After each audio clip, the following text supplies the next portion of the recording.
आपका इस लेक्चर में स्वागत है। इस लेक्चर में हम माध्यमिक 2023 के मैथ्स पेपर के प्रश्न 3 के प्रश्नों का समाधान सीखेंगे। तो चलिए शुरू करते हैं। हमारा पहला प्रश्न है प्रश्न नंबर 3 का एक प्रश्न कह रहा है, चक्रवृद्धि ब्याज के क्षेत्र में यदि प्रथम, द्वितीय एवं तृतीय वर्ष की ब्याज दर क्रमशः R1%, R2%, 2R3% हो तो P रुपए का 3 वर्ष के अंत में चक्रवृद्धि मिश्रधन, यहाँ मिश्रधन होगा, करते लिखा गया है मिश्रधन P into 1+R1/100 into 1+R2/100 into 1+R3/100 होगा। ये हमें जो है सत्य या असत्य है लिखा हुआ बताना है। तो देखते हैं इसका हल हम कैसे कर सकते हैं। तो क्या लिखा हुआ यहाँ कि जो प्रत्येक वर्ष का जो ब्याज दर है वो क्या है, R1%, R2%, 2R3%, मतलब हर एक वर्ष बदल रहा है। इसके लिए हम जो सूत्र है जानते हैं कि A बराबर P इंटू 1+R1/100, कैपिटल में ले रहे हैं, 1+R2/100 इंटू 1+R3/100। ठीक है, इसी प्रकार से हम जितना भी वर्ष रहेगा उस अगला, चूंकि अलग अलग है तो हम लोग बनाते जाएंगे। ठीक है, अब हर एक का जो है दिया हुआ है और मूलधन भी दे दिया गया, ये P है, हम उसको लिख लेते हैं P into 1+R1/100 into 1+R2/100 into 1+ ये जो थर्ड वाला है ये इंपॉर्टेंट है, ये 2R3/100। ठीक है, इसके बाद हम इसे लिख सकते हैं P into 1+R1/100 into 1+R2/100 into 1+R3 यहाँ कितना हो जाएगा, 50 हो जाएगा। ठीक है, तो अब हम मिलाते हैं कि मेरा जो मिश्रधन है वो ये आना चाहिए, और सवाल में क्या दे रखा है कि 1+R1/100 into 1+R2/100 into 1+R3/100, लेकिन यहाँ होना कितना चाहिए, 50 होना चाहिए। तो ये हमारा यहाँ 50 है, इसीलिए यानी ये जो सवाल का जो स्टेटमेंट दिया गया है वो गलत है। तो ये हमारा आंसर क्या हो जाएगा कि ये क्या है, असत्य। ठीक है, सिर्फ यहाँ अंतर है सवाल के हिसाब से।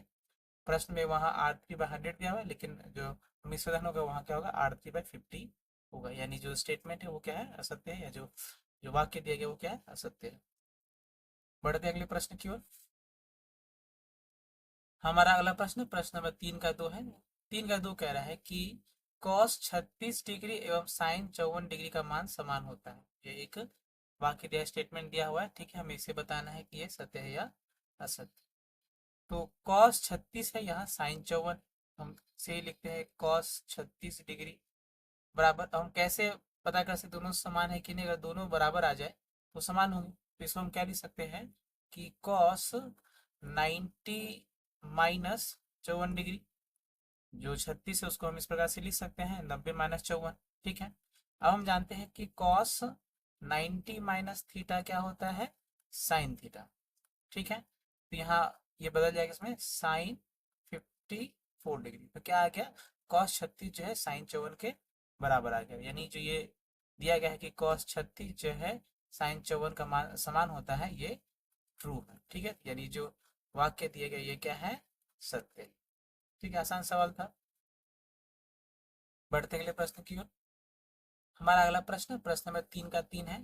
प्रश्न 3 का 3 कह रहा है, किसी बाहर स्थित बिंदु से वृत्त के ऊपर केवल एक स्पर्शक खींचा जा सकता है। ठीक है, तो कहा है कि एक वृत्त है और उसके बाहर स्थित किसी एक बिंदु से सिर्फ एक ही वृत्त खींचा जा सकता है, ये जो है प्रश्न के अनुसार है। लेकिन हम जानते हैं कि किसी बाहरी स्थिति से जो है दो वृत्त, जो स्पर्शक जो है खींचा जा सकता है।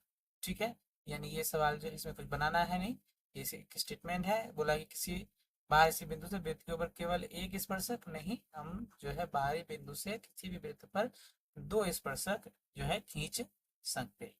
ठीक है, ये हमारा जो स्टेटमेंट है वो क्या है, असत्य। देखते हैं हमारा अगला प्रश्न क्या है। हमारा अगला प्रश्न प्रश्न नंबर 3 का 4 है। प्रश्न 3 का 4 कह रहा है 2AB अनुपात C² BC अनुपात A² एवं C/2B² का यौगिक अनुपात 1:1 होगा। ये देखते हैं ये सही है कि गलत है।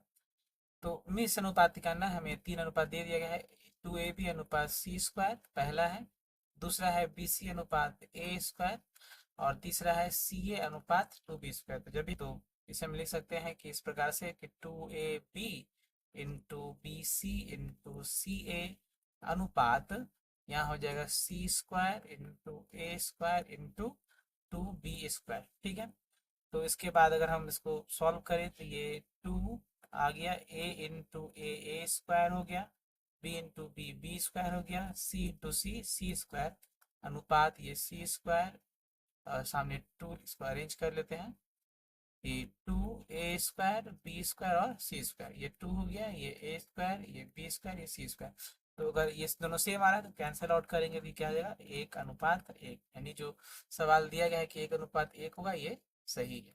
तो इसका आंसर क्या होगा, सत्य है। स्टेटमेंट जो है या जो वाक्य दिया गया है वो क्या है, सत्य है। ठीक है, देखते हैं हम अगला प्रश्न क्या है। हमारा अगला प्रश्न प्रश्न नंबर 3 का 5 है। 3 का 5 कह रहा है किसी गोलक के वक्रतल एवं आयतन का संख्यात्मक मान समान होने से उसके अर्धव्यास की इकाई कितनी होगी, 3 होगी। ठीक है, तो गोलक है, उसके वक्रतल का सूत्र क्या होता है, 4πr² और उसके आयतन का सूत्र क्या होता है, 4/3πr³।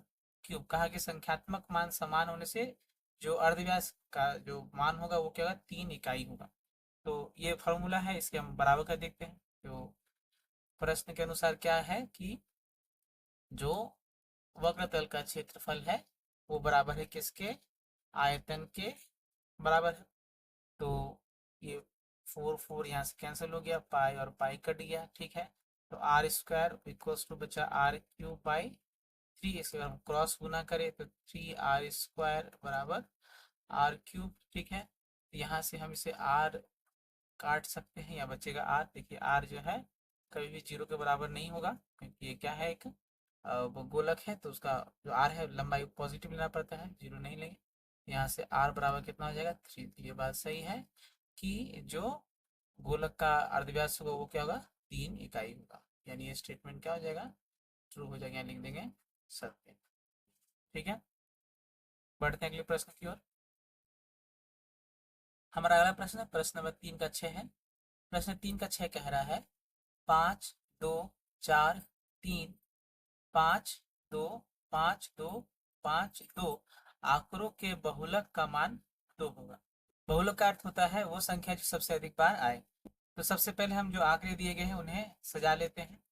तो सबसे पहले जो यहाँ 2 है, उसके बाद फिर यहाँ 2 है, यहाँ भी 2 है, यहाँ भी एक 2 है, उसके बाद यहाँ एक 3 दिया गया है, फिर जो है 3 और नहीं है, इसके बाद एक 4 है, फिर एक यहाँ 5 है, एक यहाँ एक 5 है, यहाँ भी एक 5 है और यहाँ भी एक 5। ठीक है, तो इस प्रकार से हम देख रहे हैं कि जो 2 है वो कुल 4 बार आया है और 5 भी जो है कुल 4 बार आया है, यानी इसके 2 बहुलक हैं, एक 2 है और एक 5 है, यानी बहुलक जो है इनके 2 है, यानी बहुलक इस आंकड़े के कितने हैं, 2 है, एक 2 है और एक 5 है। तो इस प्रकार से जो वाक्य दिया गया है कि इसका बहुलक का मान 2 होगा, ये पूरा सत्य नहीं है। इसका 2 बहुलक होगा, एक 2 होगा और एक 5 होगा, इस हिसाब से इसे हम असत्य कहेंगे। उम्मीद है आपको सभी प्रश्न समझ में आए होंगे। इनका अभ्यास करें, वीडियो को ध्यान से देखें। मिलते हैं अगले वीडियो में, तब तक के लिए धन्यवाद।